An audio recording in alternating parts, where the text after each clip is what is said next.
Hello, dear students. Here, I would like to give you an introduction to the course we are going to have in this semester. Basically, we will be dealing with three different subjects: ecology, informatics, and human rights. So I would like to give you a basic introduction to what we are going to see in this semester. There will be five different modules in our study. The first module, we deal with environmental studies. The second one, higher education in information. Third module will deal with informatics, society and application. Fourth module on philosophical issues in informatics. And the final module will deal with human rights.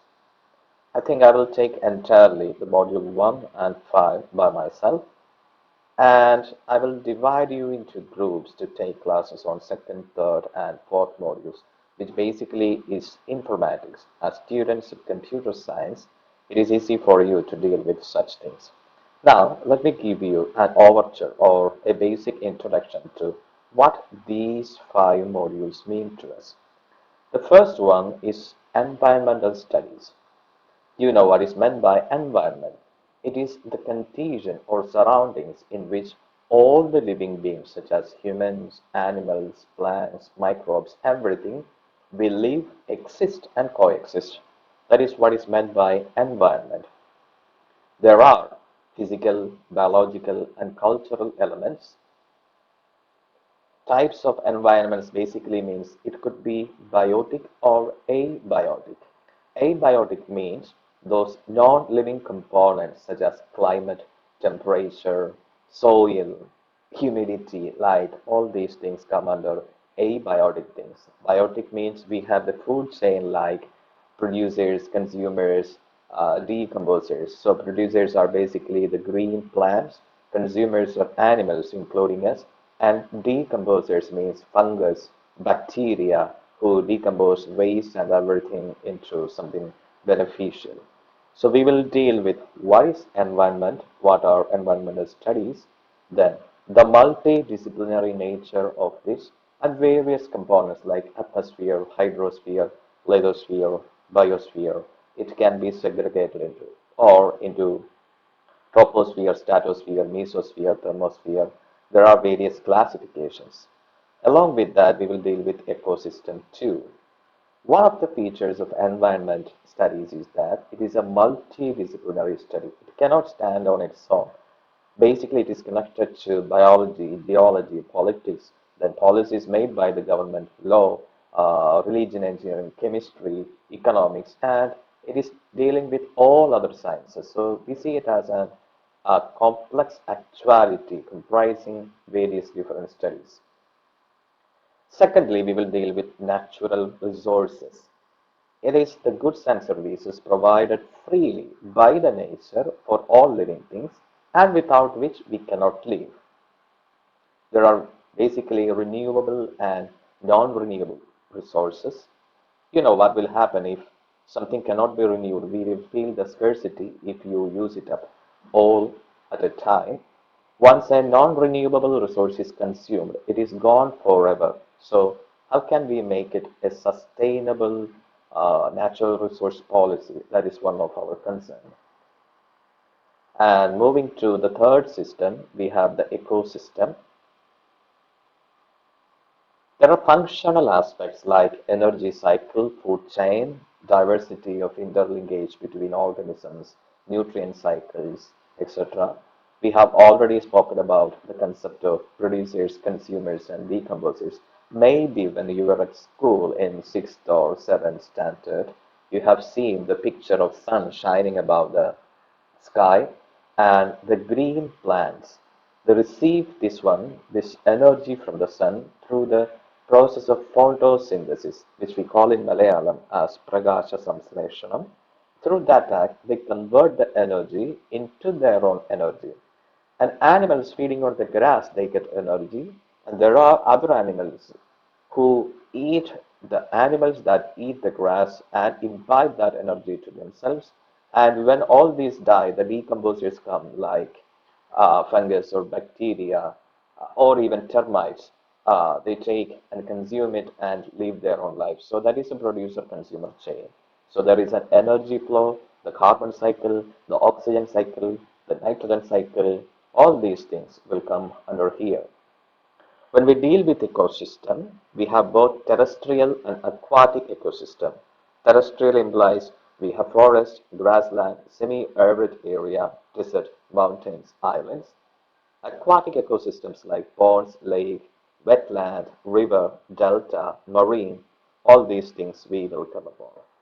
Then moving on to the fourth point, we will deal with biodiversity. Biodiversity, basically it is an abbreviation of biological diversity.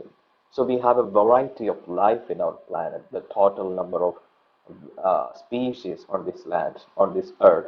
The sum total of all these various types of plants, animals, and microbes, and they live in a system, and that system we call biodiversity.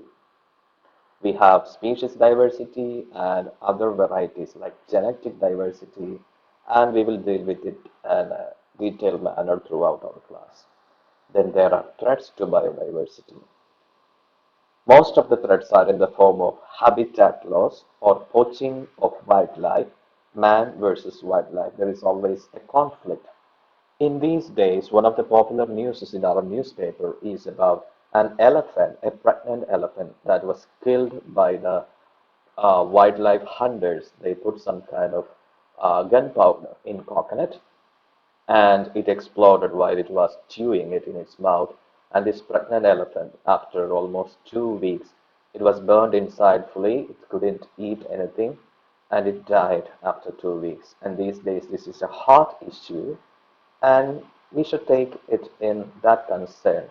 Why should we threat the biodiversity? Human greed and encroachment upon the forest has made tremendous effect upon this nature. And how to tackle this problem? This we will see in our fifth point. And moving to next one, we have environmental pollution. You all know what a pollution is. Mostly the primary pollutants we can classify chemically into sulfur compounds, or carbon compounds, nitrogen compounds, halogen compounds like hydrogen fluoride or hydrochloric acid, then some other particles. And combination of these things form the secondary pollutants. So we have pollution in the form of air pollution, water pollution, thermal pollution, soil pollution, noise pollution, marine pollution, nuclear pollution. Along with pollution, we also should deal with hazards. We have change in the climate. Maybe you know that when William Logan wrote his book about Kerala, the Malabar Diaries, he clearly dictated that within 3 days of June there will be monsoon rain in Kerala. So by 1940s and 1950s we had a good climate, but last few decades our temperature is rising and some phenomenon like El Nino creates huge flood as well as great hot air in the last 2 decades. So climate changes have become a problem along with global warming. During these Corona days, one of the best news we heard about it is um, the gap in the Arctic places about what was causing the global warming, the natural catastrophe, the greenhouse effect, and everything was causing a big thing. There is a closure for that. Then we have problems like acid rain, the ozone layer depletion, that is what I meant by the corona effect, a good positive thing. Then nuclear accidents and nuclear holocaust. These things we will do. Then, as an eighth point, we will see about deforestation, the removal of forest resources due to it can be natural or man-made activities. It is possible that an earthquake or a big flood come in and nature itself creates deforestation, but somehow the life will thrive by itself. But human encroachment into the forest makes the havoc of destruction. And as the ninth point, we will see how to make a conservation and sustainable development. One of the best practices for sustainable development is that meet the needs of the present without compromising the ability of the future generation to meet their own needs. and we will see it in detail. And as a final point, in the first module, we will see environmental laws. Our country has promulgated various laws like Water Act of 1974, Air Prevention Act of 1981, Forest Conservation Act of 1980, and Wildlife Act of 1972. And moving on to the next three modules, I would like to take these classes not by me but by you guys. All of you will be given some kind of assignments and you can present it. These are basically related with informatics. The second module deal with higher education and information. The key points are internet as a knowledge repository. How can you make available the use of internet? Maybe during this corona affected days, people are more depending upon internet and its facility. Classes are being taken in Cisco WebEx or Click Meeting, Zoom, or Google Meet. Various platforms are used. Then there are ways to create a cyber presence. You can make blogging, then podcast. There are so many different ways you can make a cyber presence. Then there are open access publication models. Uh, this is specifically important because knowledge should be available to everybody. If you know something, that should be made available to others too. Newton or someone said somewhere that it is because only because he stood at the shoulders of the giants that he could see through. So we should also form such a policy as open access publishing. Then copyrights and patents, it has become a big problem during these services. Then there are academic services. Even in India, the government provides various academic services. In Pilbilnet or Shraddha, you might have heard about them. It will be given as assignments too. The third module deals with informatics, society, and applications. There are issues concerned with the IT. IT is pertinent for development in our society. At the same time, there are issues and threats. One of the problems we have is digital divide. There is a division like those who have all the facilities, those who do not have any facility. Suppose you want to enroll for an exam or somewhere, if you have internet and online transaction money at your disposal, you can do it sitting in a chair in your room. At the same time, if you don't have such facilities, you have to be at the mercy of an internet cafe or some centers like where they provide all these things, Akshaya or some other things. And you have to wait. You have to take a bank account, bank statement, or challan and give its money. It takes a whole day for you. The whole day is wasted. This thing, if you have that facility at home, you could finish within 5 minutes. Okay. And then the role of IT. IT is everywhere, whether it is in business, whether it is in school, whether it is in medicine, everywhere IT is present. Sorry. And moving on to the fourth, we will see the philosophical issues related with the informatics. One key point to be noted is cyber ethics, how to use the cyberspace in a good manner. There are various bad movements in the form of malware, adware, Trojan horses, viruses, then phishing, all these things we will deal with. And we will have a glimpse on the future of IT. Two important aspects that is gaining a different aspect right now is human vision and artificial intelligence. All our lives will be changed through this. So how these things affect our life? Some of you might have heard about the Google Glass or many other things. The vision is going to change the whole world. And we have the fifth module, which is about human rights. And I like to take the whole thing by myself, unless the time requires, we will have some other assignments too regarding this. So human rights, they are the fundamental rights which a person enjoys inherently. That means by the very fact that somebody is human, that person enjoys certain rights which are inherent, inalienable, and equally applicable. Such rights we call as human rights. And we will see it from the historical perspective.